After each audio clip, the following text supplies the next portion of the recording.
నమస్తే అమ్మా. నమస్తే అమ్మా. అమ్మ, వేసవికాలంలోకి వచ్చేసాము. సో మన ఆహారపు అలవాట్లని మార్చుకోవాలి. తప్పనిసరిగానమ్మా.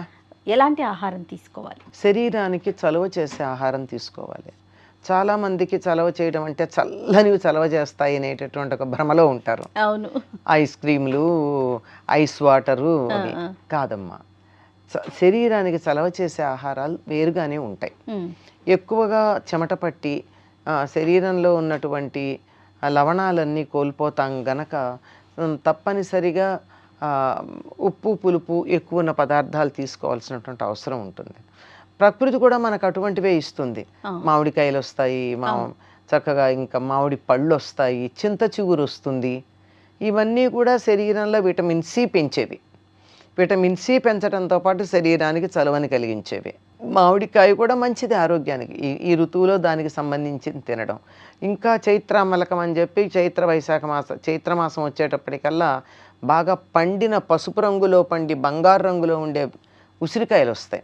ఇవన్నీ కూడా ఆరోగ్యానికి చాలా మంచివి. వీటన్నిటిని స్వీకరించడం చాలా అవసరం. వీలైనంత వరకు మంచినీళ్ళు తాగుతూ ఉండాలి. ఈ మంచినీళ్ళు కూడా ఫ్రిడ్జ్లోవి కాదమ్మా, కుండలో. ఇది రాగి బిందె చాలా శ్రేష్టమని అందరూ ఈ మధ్య రాగి బిందెలు వాడుతున్నారు. వేసంకాలం వచ్చింది, ఇంకా రాగి బిందెలు పక్కన పెట్టి కుండలు తీసుకోవాలి. ఓకే, మట్టి కుండ. మట్టి కుండ తీసుకుంటే మట్టి కుండలో ఉన్న నీళ్లు మన శరీరానికి చక్కగా తగినటువంటి ఉష్ణాన్ని కలిగిస్తాయి. అందువల్ల రాగితో కాకుండా మట్టి కుండల్లో ఉన్న నీళ్లు, దాని మీద మట్టి మూకుడు పెట్టడం చాలా ప్రధానం. అది మర్చిపోతూ ఉంటాం మనం. మూత కూడా మట్టి మూకుడే పెడతాం, దాని బదులు వేరే ప్లేట్లు అవి పెడుతూ ఉంటాం. కానీ కాకపోతే తొందరగా ఆ తీసి పెట్టడాల్లో మూకుళ్ళు పడిపోయి చేస్తాం. కానీ అవి తీసుకుంటూ ఉండడం చాలా మంచిది. తర్వాత శరీరానికి వేడి చేసే కాఫీ టీలు వీలైతే మానడం మంచిదమ్మా. చాలామంది మానలేరు, కానీ తగ్గించండి. మానలేనప్పుడు తగ్గించటం ప్రధానం. దాని బదులు వేడివేడిగా ఏమన్నా తాగాలంటే రాగిజావ ఉండనే ఉంది కదా, అంతే. ఇంకా శరీరానికి చలవ చేయాలంటే సబ్జా గింజలు. ఈ మధ్య చియా సీడ్స్ అంటున్నారు. రెండు ఒకటే దరిదాపుల్లో. ఏమన్నా వెరైటీలో తేడా ఉంటుందేమో కానీ రెండు ఒకే జాతివిలా ఉన్నాయి. గింజలు అలాగే ఉన్నాయి. ఎవరో చియా సీడ్స్ ఇస్తే చూశాను. అవిను నీళ్లలో వేస్తే సరిగ్గా సబ్జా గింజల్లాగానే ఉబ్బాయి. కనుక ఆ సబ్జా గింజలు వేసినటువంటి నీళ్లు దాంట్లో కొద్దిగా అలాగే తాగడం మనకి ఇబ్బంది అనిపిస్తే ఒక 4 చుక్కల నిమ్మరసం, ఇంకా తక్కువ పించ్ ఆఫ్ సాల్ట్ వేసుకుని తాగినట్టయితే శరీరానికి కావాల్సిన చల్లదనం కలుగుతుంది. లోపల ఉన్నటువంటి జీర్ణకోశంలో ఉన్నటువంటి చెత్తా చెదారం కూడా బయటికి వెళ్ళిపోయేటటువంటి అవకాశం ఉంటుంది. ఇంకా శరీరానికి చలవ చేసేటటువంటిది పుదీనా ఒకటి ఉంది. అలాగే మజ్జిగ. ఇక కాఫీ టీల బదులుగా ఏదన్నా తాగాలనిపిస్తే పల్చని మజ్జిగమ్మ. 1 కప్పు పెరుగుకి 8 కప్పుల నీళ్లు కలిపి బాగా చిలికి, ముందరే చిలకాలి. నీళ్లు పోసాక చిలికితే కుదరదు కనుక ఒక పెరుగుని కొంచెం నీళ్లు పోసి చిలికి మొత్తం మీద 8 కప్పుల నీళ్ళు దాకా పోయాలి. అలా పోసి దాంట్లో ఒక నిమ్మాకు కానీ దబ్బాకు కానీ వేసి మంచి వాసన వస్తాయి. దాంట్లో కొంచెం ఉప్పు వేసి, ఈ రోజుల్లో ఇంకొంచెం జీలకర్ర పొడి కూడా వేసుకుంటున్నారు కావాలని. ఇవన్నీ వేసుకుని ఇంకా అందుబాటులో ఉంటే కాస్త నిమ్మరసం పిండుకుని అది కానీ అరగరగా తాగుతూ ఉన్నట్టయితే చాలా మంచిదమ్మా. అందుకే అసలు ఒకప్పుడు ఏమనేవారంటే ఈ మజ్జిగని దాహం అనేవారు.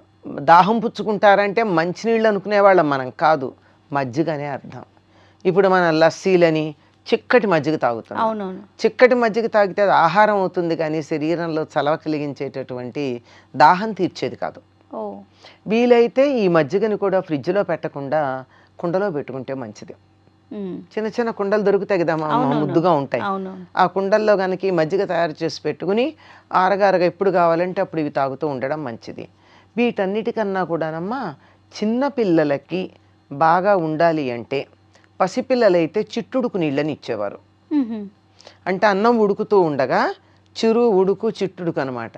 ఉడుకు పట్టంగానే ఆ నీళ్లు తీసి పక్కన పెట్టి దాంట్లో కొద్దిగా ఉప్పు మజ్జిగ చుక్కలో వేసి పిల్లలకి అన్నప్రాసన అయిపోయిన దగ్గర నుంచి 1-2 ఏళ్ళు వచ్చేదాకా ఈ నీళ్లు కాసిన ఇచ్చేవాడు. వాళ్ళు రుచిగా ఉండడానికి అందులో నిమ్మరసం పిండి కానీ మజ్జిగ వేసి కానీ వాళ్ళకి నచ్చేటటువంటిది ఏదో ఒకటి చేసి ఇవ్వడం. కాస్త తినడం వచ్చినటువంటి పిల్లలు కనుకున్నట్టయితే వాళ్ళకి రాత్రి అన్నం దాంట్లో పాలు వేసి తోడు పెట్టి పొద్దున్నే పెట్టేవారు. అన్నంలోనే అంటే తోడు వేసేసి పాలు కలిపేసి అన్నంలో పాలు వేయాలి. అమ్మ అన్నం ఒక కప్పుడు తీసుకున్నామమ్మా, తీసుకుని ఆ కప్పుడు కొంచెం పెద్ద పాత్రలో తీసుకుని కప్పుడు కన్నా ఆ అన్నం నిండేదాకా పాలు పోయాలి. అన్నం నిండేదాకా పాలు పోసి దాంట్లో గోరువెచ్చని పాలు దాంట్లో తోడు కనుక పెట్టినట్టయితే ఆ తెల్లవారేటప్పటికి చక్కగా తోడుకుంటుంది, అన్నంతో సహా తోడుకుంటుంది. దాన్ని వీలైతే సూర్యోదయానికన్నా ముందు గనక తిన్నట్టయితేనమ్మా ఇట్లా ఉన్న పిల్లలు ఇట్లా తయారవుతారు. ఓ బలంగా అవుతారు, బలంగా తయారవుతారు. మంచి టోనింగ్ అప్ అంటారే, అవునవును, శరీరంలో ఉన్న కండరాలన్నీ టోనప్ అవుతాయి. వేసవి కాలంలో గనక అలా తిన్నట్టయితే ఎండ దెబ్బ తగలదు, బాగా బలంగా ఉంటారు. ఇంకా మాకు చిన్నతనంలో ఏం చేసేవారంటే వేసవికాలం రాగానే అన్నం కుండల్లో ఉండి కొయ్యతడ్డుతో దాన్ని కలిపి వడ్డించేవాళ్ళు మాకు. అంటే పొద్దున్నే చద్దన్నాలు తినేవాళ్ళం అమ్మా. ఈ రాత్రి పెరుగన్నం కొద్దిమందికి ఎవరికైతే అనారోగ్యం ఉందో వాళ్ళకి, మిగిలినటువంటి వాళ్ళందరూ నిద్ర లేవంగానే మొహం కడుక్కోవడం, స్నానాలు చేయడం, 7 గంటలకల్లా తినేసేవాళ్ళం. మరి పడి అల్లరి చేయాలి కదమ్మా, తోటల్లో దొడ్లల్లో అల్లరి చేయొద్దు, అల్లరి చేయడానికి ఓపిక ఉండద్దు. అందుకని చద్దన్నాలు తినే అలవాటు ఉంది. చద్దన్నం అంటే రాత్రున్నది ఉంటే ఉండడం అది కొద్దిగా ఉంటుంది, కానీ ఎక్కువ మంది ఉంటే ఎంత చద్దన్నం ఉంచుతారు. అందుకని ఈ కుండల్లో వండి చలవ చేస్తుంది. మేహపు ఉడుకు అంటారు, అది లేకుండా ఉండడానికి కుండలో ఉండి కొయ్యతెడ్డు, అసలు మెటల్ పనికిరాదు, దాంతో వండి మాకు పెట్టేవాళ్ళు. దాంట్లో ఏదో ఇంత గోంగూర పచ్చడో ఆవకాయో ఇంత నెయ్యి వేసుకొని, నెయ్యి కొంచెమే నెయ్యి వేసుకుని, ఇంత మీగడ కొంచెం నెయ్యి ఇంత మీగడ వేసుకుని తినేసి, ఆవకాయ పచ్చడి కానీ పండుమిర్చిలో కానీ మీగడ వేసుకొని తింటే అసలు వెన్న, మాకు వెన్న లేనప్పుడు మీగడ. వెన్న అప్పటికప్పుడు మజ్జిగ 6:30-7 లోపల నోట్లో నీళ్ళు వస్తున్నాయి. పొద్దున్నే 6:30-7 లోపల మజ్జిగ చేసేసేవాళ్ళు కదా, మజ్జిగ చేసేసేవాళ్ళు. అవి వేసుకుని పొద్దున చద్దన్నంలో మాత్రమే పెరుగు, మధ్యాహ్నం నుంచి పెరుగు వేసుకోవడానికి వీల్లేదు. మజ్జిగ అన్నాలు రాత్రి అయితే అసలు పెరుగు దరిదాపులోకి రాకూడదు, ఆరోగ్యానికి మంచిది కాదని. అంచేత ఎంత పాడన్నా ఉండనియండి, చిక్కటి మజ్జిగ వేసుకోవడం తప్ప అస్సలు మజ్జిగ ఉండేది, పెరుగు వేయడం ఉండదు.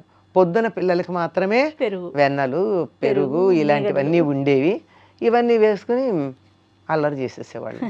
మళ్ళీ మధ్యాహ్నం 11-12 లోపల పూజలు వంటలు అయిపోయి పెద్దవాళ్ళు భోజనం చేశాక వాళ్ళు ఎప్పుడు భోజనం చేస్తారా అని ఎదురు చూసేవాళ్ళం. మళ్ళీ మధ్యాహ్నం భోజనానికి 3 పూట్ల తినేవాళ్ళం అమ్మ, ఆనందంగా తినేవాళ్ళం. అయిపోయేది సాయంకాలం 4:30-5 కల్లా వాతావరణం కొంచెం చల్లబడుతోంది అనగానే స్నానాలు మొదలుపెట్టి, సాయంకాలం వేడి నీళ్ళ స్నానాలు, పొద్దున చన్నీళ్ళ స్నానాలు. దీనికి ఒక లెక్క ఉందమ్మా. ఎండ దెబ్బ తగలకుండా ఉండాలంటే వేడి నీళ్ళు స్నానం చేయాలి. అందుకని సాయంకాలం 4:30-5 అయ్యేటప్పటికి పెద్దవాళ్ళు టీ తాగుతూ ఉండేవాళ్ళు, మేము కూడా అలా చూస్తూ ఉండేవాళ్ళం. కొంతమందికి కాస్త కదా టీ తాగడానికి, టీ తాగేసో తాగకో పొయ్యి ఉండేది, పొయ్యి మీద నీళ్లు కాచుకునేవాళ్ళం. హాయిగా వేడి నీళ్ళు స్నానం చేసి 6:30-7 లోపల రాత్రి భోజనాలు అయిపోయేవి. బోళ్ళు మంది ఉండేవాళ్ళం. అందరం 6 బయట మంచాలు వేసుకుని పడుకుని ఆ నక్షత్రాలని చంద్రుడిని చూసుకుంటూ కబుర్లు చెప్పుకుంటూ ఎన్నో కబుర్లు, కథలు, కాలక్షేపాలు, కాకరకాయలన్నీ జరిగేవి. అంటే వాతావరణాన్ని బట్టి, పరిస్థితులను బట్టి కూడా మన ఆహారపు అలవాట్లు ఉండేవి, మార్చుకోవాలి. ఇప్పుడు ఇదే ఆహారాన్ని మనం స్కూల్ తెరిచాక చేస్తాము వింటర్లో అన్నది చెప్పలేదు. వింటర్ అయితే మళ్ళీ రాగి బిందెల్లో నీళ్లు, వేసంకాలం అయినట్టయితే కుండల్లో నీళ్లు, అంతే కదా, తేడా ఉంటుంది. ఇంకా మధ్యాహ్నం అయితే మాకు టిఫిన్స్ చాలా బాగుండేవి. ఏమిటవి? ముంజలు, తాటి ముంజలు. తాటి ముంజలన్నీ తిన్నాక మళ్ళీ మనకు కడుపు నొప్పి రాకూడదు కదా, అందుకని తొక్కతో ఉన్నటువంటి మామిడికాయ ముక్కలు తినాలి. దీనికి అది విరుగుడా? దానికి అది విరుగుడు. పైగా అది కూడా ఇబ్బంది కలిగించకుండా ఉండాలంటే 4-5 తాటి ముంజలు మామూలుగా తిన్నా, 4-5 అంటే 4-5 కాయలు అన్నమాట, తిన్నా చివరి దాంట్లో మాత్రం దానిపైన పెచ్చు ఉంటుంది, పెచ్చుతో సహా తిని అది తింటే అది కొంచెం అరుగుతుందన్నమాట. అయ్యాక మామిడికాయ ముక్కలు తినేస్తే అది బాగా అరుగుతుందని. పనస్తొనలు ఇవి వేసంకాలానికి సరిపోయాయి. తాటి ముంజలు ఎంత చలవ చేస్తాయమ్మా, ఎంత బలం కలిగిస్తాయి. ఇలా కొబ్బరి నీళ్ళు ఇలాంటివి.